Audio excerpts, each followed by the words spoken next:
Gracias, Ari. Buenas noches a todos. Empezamos con la situación mundial del COVID-19, que para la fecha se están confirmando 31.361.979 casos acumulados, con un total de 965.642 defunciones hasta la fecha y una tasa de letalidad a nivel mundial que se mantiene en el 3.1%. En Panamá, el día de hoy estamos notificando 474 nuevos casos, 13 nuevas defunciones, para un total de 107.284 casos confirmados hasta la fecha y 2.285 personas que han fallecido lamentablemente por el COVID. Sin embargo, mantenemos la tasa de letalidad del 2.1%. Respecto a los casos activos y recuperados a nivel mundial, tenemos en este momento 8.867.663 personas enfermas en este momento, o sea, casos activos, y un total de 21.528.674 personas que se han recuperado, para un porcentaje de recuperación del 68.6%.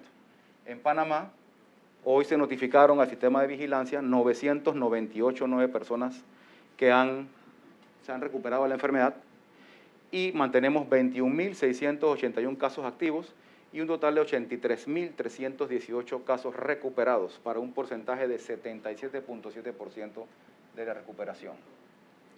Total de pruebas realizadas hasta la fecha, desde el 9 de marzo, 442.249.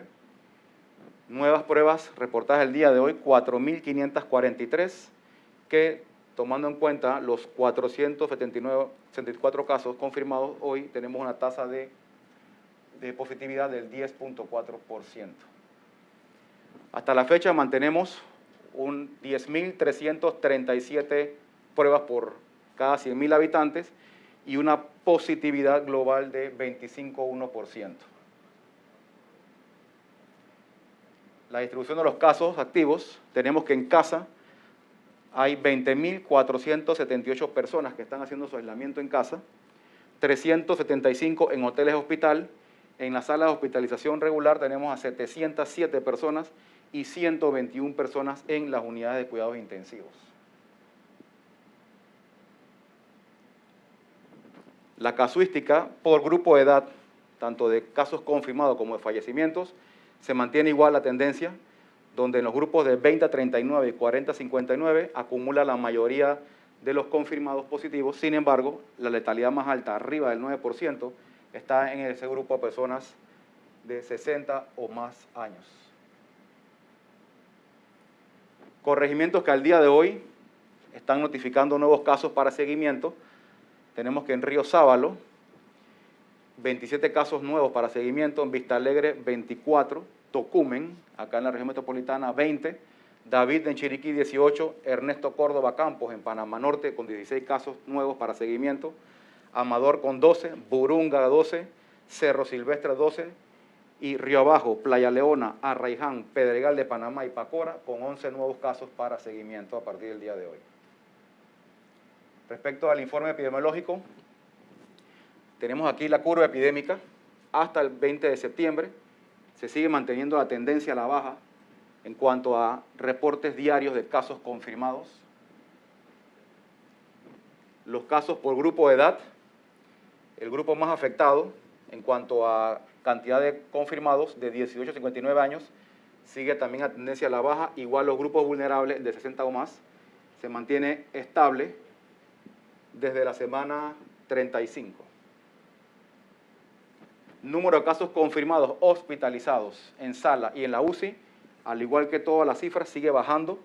Para la semana epidemiológica del 19 de septiembre, teníamos 668 personas hospitalizadas en sala regular y 133 en la unidad de cuidados intensivos, lo que marca la tendencia, como mencioné, sigue a la baja.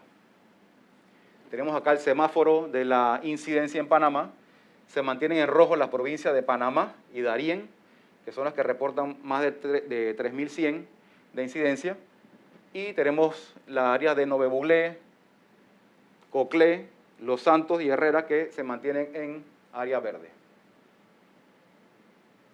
Aquí tenemos las cifras comparativas y las gráficas con promedios móviles de pruebas reportadas y porcentaje de positividad hasta la fecha, en el que vemos que el promedio móvil de pruebas por día sigue en ascenso, sin embargo, la positividad sigue bajando. En esta gráfica que está reportada hasta la semana 38, estaba en 12.1% la positividad. Aquí tenemos 4 gráficas que sirven para comparar cómo han estado los casos nuevos por semana epidemiológica y las muertes por semana epidemiológica, en la que se evidencia que asimismo, como están disminuyendo los casos de confirmados, también está disminuyendo la tasa de mortalidad, porque obviamente mientras menos personas se están contagiando, el riesgo de pacientes graves y por consecuente de fallecimientos también está bajando. Sin embargo, las curvas de pruebas por semana epidemiológica y la curva por positividad es inversa, ya que mientras más pruebas hacemos, la positividad sigue cayendo. Tenemos aquí el número reproductivo efectivo hasta la semana epidemiológica 38, que está a nivel nacional en .96, sigue debajo del 1. El número reproductivo efectivo por número de defunciones, al igual que el RT por caso, se mantiene igual debajo de 1, estando específicamente en .88 hasta la semana epidemiológica 38. Aquí tenemos los RT por región sanitaria, en el que vemos Herrera, el que tiene el RT más elevado, y Los Santos, el que tiene el RT más bajo. Aquí tenemos una comparación de casos reportados semana 37 versus semana 38, que llama la atención es el corregimiento de Chitré, en que para la semana 37 habían reportado 8 nuevos casos, sin embargo, para la semana 38 tienen 224. Esta elevación súbita de casos se debe principalmente al clúster, al conglomerado de casos que presentan en el corregimiento en el área específica de la cárcel pública Chitré con los privados de libertad, que es un clúster contenido y cerrado en esa cárcel pública.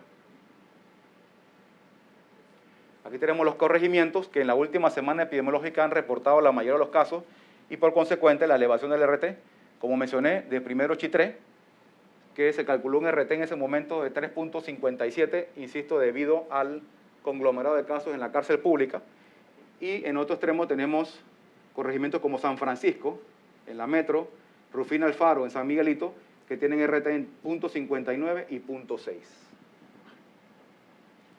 Aquí vemos la curva de defunciones por COVID hasta la fecha, en el que tuvo una marcada caída hasta la semana del 14 de septiembre, un ligero ascenso, sin embargo, se mantiene estable en su tendencia a la baja. Aquí tenemos las defunciones por grupo de edad, en el que el grupo más vulnerable de 60 y más presentó una franca caída desde la semana del 10 de agosto en adelante y se mantiene estable después de la semana del 24 de agosto.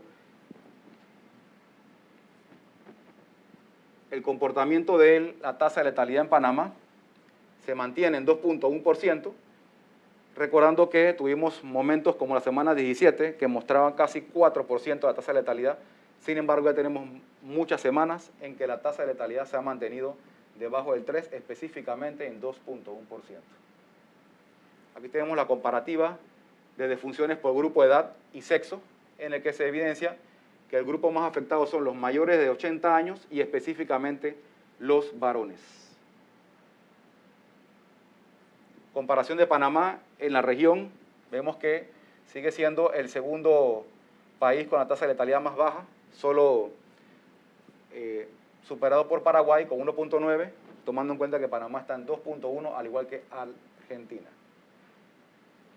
Y la comparación de los casos nominales en la región de las Américas, que total tenemos 15.537.633 casos, y en Panamá, a la semana epidemiológica reportada aquí, habían 106.203, que es uno de los más bajos en la región. Gracias. Gracias, doctor.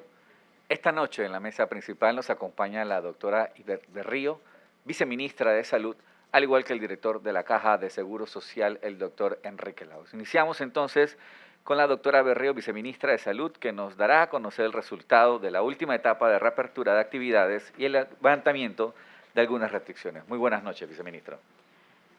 Muy buenas noches, Aris. Buenas noches, Panamá. Transcurridas las primeras semanas después de la última etapa de reapertura de actividades económicas y levantamiento de las restricciones de movilidad, los indicadores mantienen una tendencia a la baja. Y eso hay que ponderarlo y agradecerlo a la población por su comportamiento en el marco de las recomendaciones que hace el Ministerio de Salud, aunque todavía no podemos cantar victoria. Hay personas que preguntan si puede hacerse una fiesta familiar. El Ministerio de Salud recomienda que no lo hagan, puesto que aún no es el momento. Toda actividad debe ser dentro de la burbuja familiar o todos los que conviven bajo el mismo techo. Todos tenemos que cuidarnos. Hay que evitar caer en el exceso de confianza que genera el riesgo. El hecho de ser un familiar no le exime de que pueda ser positivo o asintomático. Hay que recordar que un 30% de las personas contagiadas son asintomáticas. El equipo de gobierno, por medio de la Caja de Seguro Social, el Ministerio de Salud, el Ministerio de Seguridad, además de todo un grupo interinstitucional y los equipos unificados de trazabilidad, siguen haciendo un esfuerzo permanente, pero se necesita el apoyo de nuestra gente para salir adelante. No queremos que se repita la situación que se vive en otros países. Recordemos que el uso de mascarillas es obligatorio. Hay que mantener el distanciamiento físico y las demás medidas como el frecuente lavado de manos, el uso de alcohol o de gel alcoholado. A los equipos y todos los voluntarios, el llamado permanente a no bajar la guardia, seguir trabajando para romper la cadena de transmisión. La tarea es intensa y ahora toca reforzar el trabajo. Destacamos que el último informe de la Organización Panamericana de la Salud señala que a pesar de que Panamá se encuentra en una etapa de reactivación económica y flexibilización, se puede decir que se superó el primer pico de la pandemia y se está en una fase de desaceleración. En su reporte, la OPS menciona que el equipo del Ministerio de Salud apunta a que el reto es seguir con acciones que permitan bajar la velocidad de contagio y mantener los indicadores de salud pública estables. El Organismo Regional de la Salud reconoce que la realización de pruebas ha sido determinante en esta nueva etapa, desde el 9 de marzo, día que se confirmó la presencia de la COVID-19 en Panamá. Se mantiene el llamado permanente a jóvenes y personas mayores a que ante cualquier molestia asistan a los hospitales y centros de salud, pues la detección temprana y el tratamiento oportuno permite enfrentar mejor la enfermedad y evitar que los casos se compliquen. En la medida que avanzan los días, la capacidad hospitalaria se mantiene en aumento, pero lo ideal es que las personas no sean contagiadas y en caso de contagio no tengan que ser hospitalizadas y puedan superar la enfermedad sin complicaciones. En el último mes hemos alcanzado el promedio de 5,000 pruebas diarias. Voy a solicitar que muestren la gráfica para poder explicarles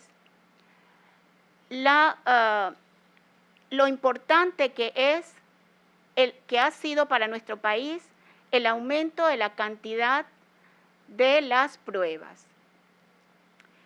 Actualmente somos el segundo país de la región que más pruebas hace por cada 100,000 habitantes. A partir del 16 de agosto hemos superado las 25,000 pruebas a la semana. A partir del 7 de junio hemos superado las 10,000 pruebas a la semana. Panamá es el segundo país a nivel de la región que más pruebas ha realizado. De acuerdo a la información internacional comparada, incluyendo los datos de Johns Hopkins University, los datos públicos del Google Research Laboratory y la información del Observatorio COVID-19 de la Universidad de Miami, Panamá realiza en promedio unas 107 pruebas diarias por cada 100.000 habitantes, el triple del promedio de Latinoamérica. Solo Chile realiza más pruebas con un promedio de 167 por cada 10.000 habitantes.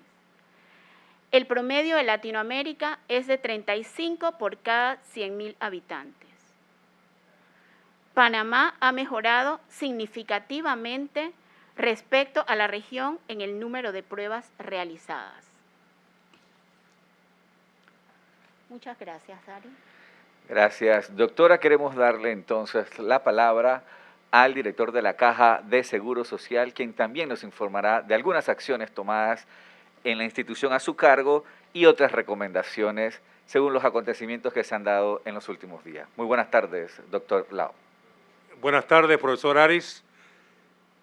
Saludos cordiales a todos los que en este momento están presenciando esta conferencia de prensa y quiero iniciar solicitando mostrar una diapositiva que la obtuvimos del Google Lab Research, donde básicamente lo que quiere decir esto es el análisis de la movilidad de las personas como consecuencia del COVID y cómo esta movilidad es el camino para la nueva normalidad.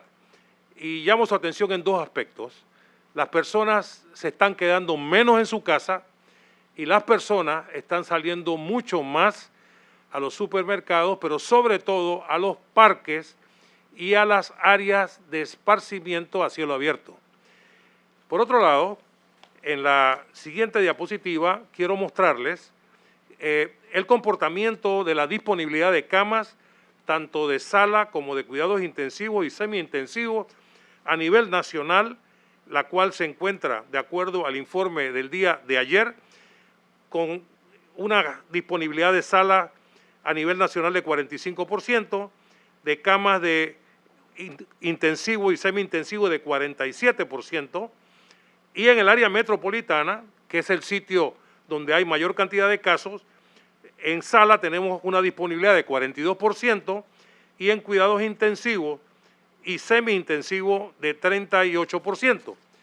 Esto lo digo porque en la siguiente diapositiva van a observar ustedes que el Estado panameño definió 4 indicadores básicos para poder realizar la apertura económica progresiva que va acompañada de la eliminación progresiva también de las medidas restrictivas. Y me refiero fundamentalmente a que el RT debe ser menor de 1 y en este caso Panamá a nivel nacional tiene 0.96, en la letalidad debe ser menor de 3 y la letalidad de nuestro país es menor de 2.1, lo que significa que de cada 100 personas que se infectan, 2.1 pueden fallecer. Tenemos 45% de disponibilidad de camas, muy por encima del estándar, y 51% de camas disponibles para cuidados intensivos. ¿Esto qué significa? Significa que hemos hecho un gran trabajo juntos, el sistema sanitario dictando políticas y ejecutando la trazabilidad, atendiendo a los pacientes, pero el pueblo, la sociedad también ha hecho su parte. Y significa que ustedes, con su conducta responsable, han contribuido a que se disminuya la transmisión de la enfermedad. Entendemos que estar privado de movilidad en casa genera una gran cantidad de emociones y sentimientos. Las personas pueden sentirse deprimidas, pueden tener temores, angustia, incluso pueden tener ira. Y en el momento que se le dice a las personas que puede salir, ocurre una movilización significativa que ayuda a que volvamos a recuperar la normalidad. Sin embargo, la inobservancia de las medidas de bioseguridad, como ocurrió en algunos sitios como playas, en parques, en Amador, en la cinta costera y en algunos sitios que hicieron fiestas con licor, altera definitivamente las defensas, porque al no observar la medida de bioseguridad, usted se descuida y el virus está ahí, esperando eso, exactamente eso, que usted se descuide. Y afecta sobre todo a las personas jóvenes. Y como sabemos, al joven, esta enfermedad, esta infección, le puede dar y casi no se da ni cuenta. La pasa inadvertido y no tiene ningún problema. Pero ese joven llega a su casa y se convierte en un transportador del virus. Y sus familiares que están adentro, adultos mayores, que han guardado responsablemente la cuarentena y que se están cuidando, son vulnerados, porque estos jóvenes, al llevar el virus a la casa, penetran la burbuja familiar. Y esta burbuja familiar penetrada hace que estos adultos mayores puedan tener la infección. Y en este caso, esta infección se convierte en una situación grave para ellos. Por lo tanto, una recomendación es que la responsabilidad de mantener la burbuja familiar sin ninguna perforación es de todos.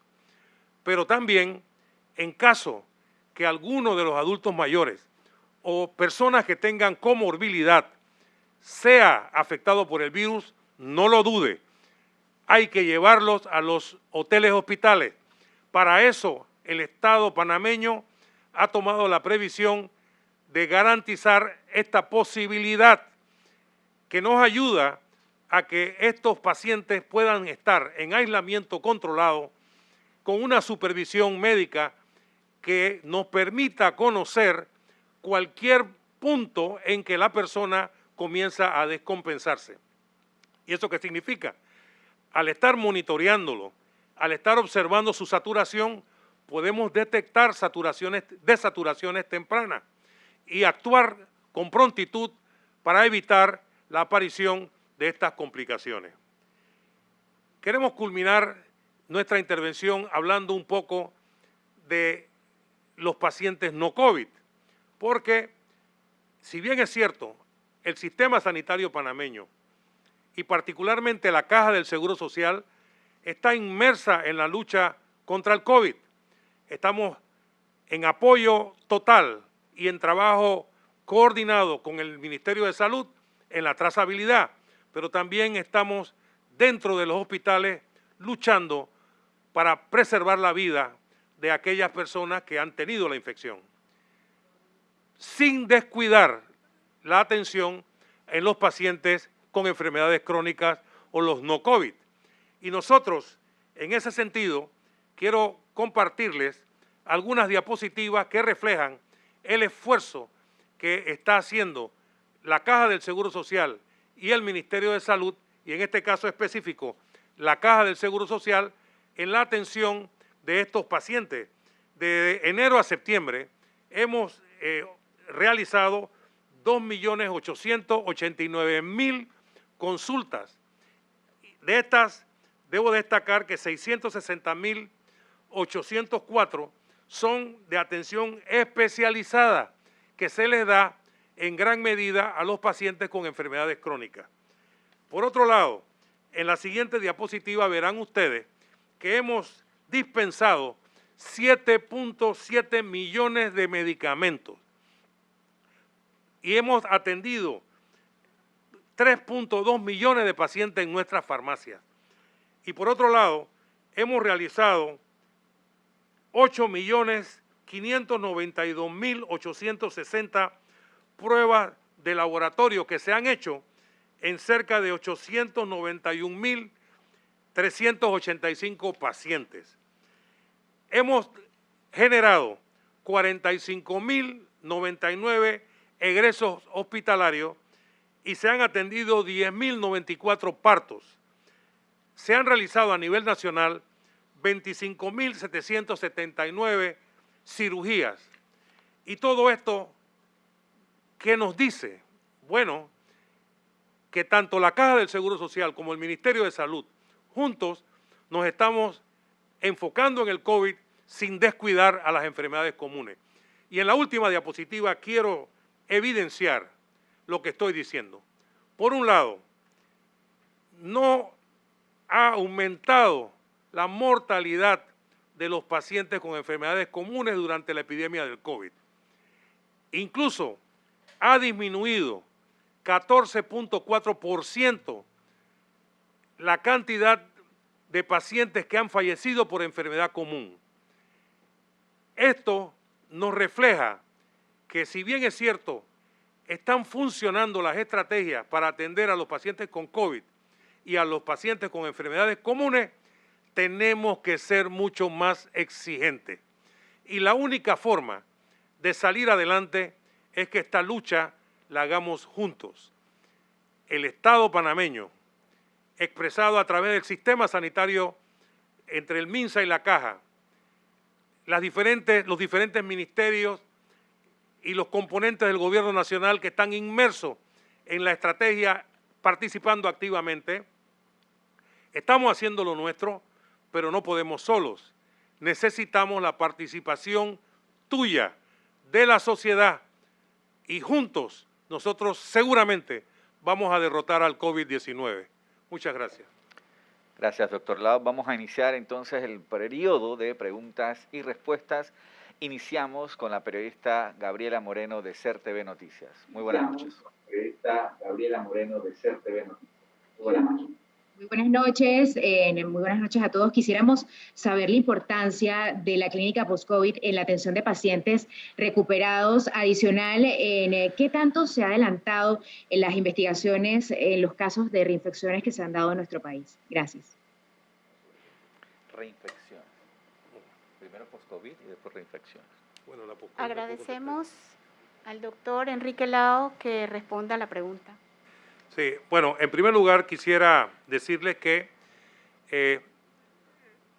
una vez que nos enfrentamos a una enfermedad nueva que no conocíamos, hemos ido aprendiendo cada vez más.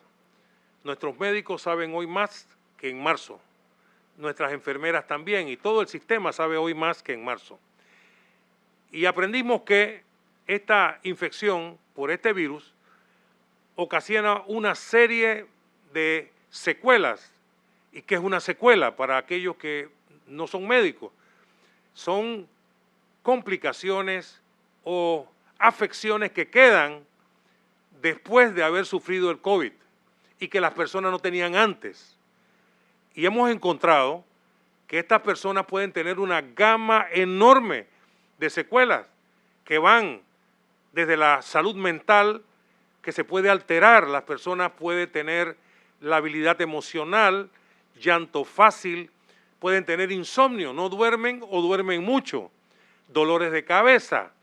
Incluso hemos tenido casos reportados de intentos de suicidio por la depresión que han tenido.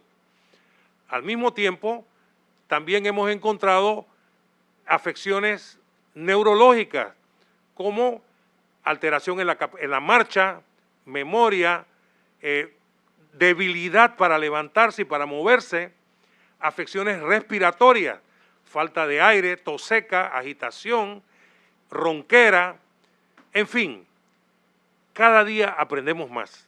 Y la clínica post-COVID lo que hace es una sistematización de todos estos pacientes que, en primer lugar, deben haber tenido una certificación de que se recuperaron del COVID.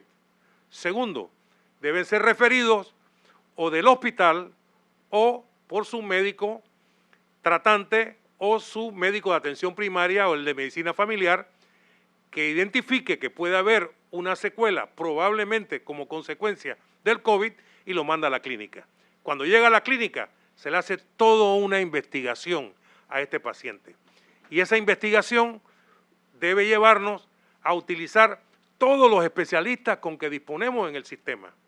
Si necesita ir a estudios más profundos desde el punto de vista respiratorio, pues se manda al neumólogo. se le hacen sus pruebas funcionales respiratorias, se le hace toda una valoración y si el paciente requiere continuar su manejo con el especialista, él será el encargado de darle la alta. Ahora bien, hay algunas personas que han preguntado que si esto es nada más para el seguro. No, esto es una acción sanitaria articulada tanto del Ministerio de Salud como de la Caja del Seguro Social. Juntos estamos enfrentando esto y juntos lo vamos a vencer. Y un punto fundamental es que el paciente no debe ir espontáneamente a la clínica. Debe procurar tener una referencia.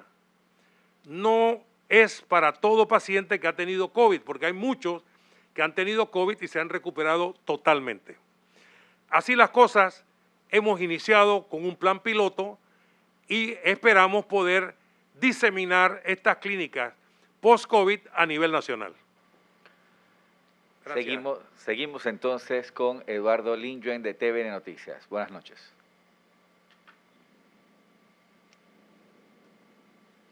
Buenas noches. Gracias, Eduardo. profesor Aris. Buenas tardes, apreciado doctor, las autoridades de salud. Ayer circuló el video de una grabación en la que participa el expresidente Martinelli, Roberto Durán Barceló y otras personalidades, y evidentemente no se estaban cumpliendo las normas de distanciamiento. ¿Qué situación puede aplicar aquí? ¿Qué hacen las autoridades de salud en este momento? O si hay una investigación, considerando que sí, el local no estaba abierto y es una grabación, pero evidentemente las normas que se han recomendado no se estaban cumpliendo. Sí, muchas gracias por la pregunta. Agradecemos al doctor Cedeño que responda a la misma. Gracias, señora viceministra. Gracias por la pregunta, Eduardo. Sin embargo, quiero responderle a la periodista de CERTV la segunda pregunta que hizo respecto a los casos que se están investigando de reinfección. Son 4 que están en investigación.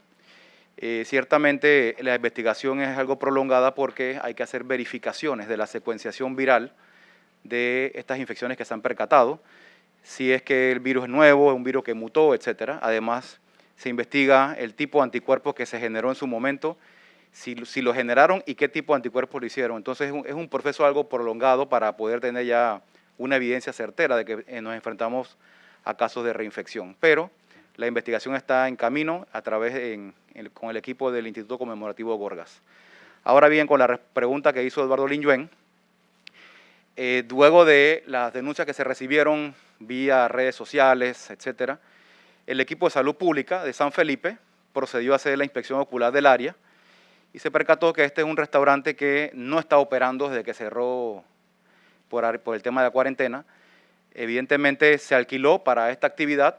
Lo que se hizo primero fue verificar si los organizadores de la actividad tenían algún permiso o habían solicitado el permiso al Ministerio de Salud, ya sea a la unidad local, que es el Centro de Salud de San Felipe, o en la nivel regional, que es en mi caso, y evidentemente ninguno de los dos descansa ninguna solicitud de autorización para realizar esta actividad.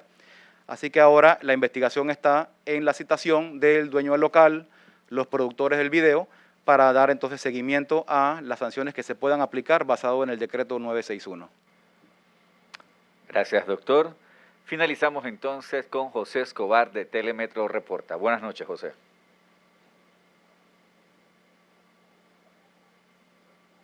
Muchas gracias, Aries. Buenas noches y a la mesa principal. Y casualmente en esa misma línea, quería saber si se va a tomar algún tipo de acción frente a lo que ocurrió hoy específicamente en Macaracas con el sepelio de una mujer y donde se encontraba gran cantidad de personas. ¿Qué acciones va a tomar el Ministerio de Salud frente a esto? Muy buenas noches, gracias por la pregunta. Efectivamente, el Ministerio de Salud, igual que en la región de Panamá Metro, nosotros hemos empoderado al director de la región del área donde ocurrió el evento para que se realicen las investigaciones y las autoridades competentes llegarán entonces a tomar las medidas correspondientes. Muchas gracias. Gracias, señora viceministra. Con estas declaraciones damos por culminada esta conferencia de prensa. A todos los que la sintonizaron, muy buenas noches y muchas gracias.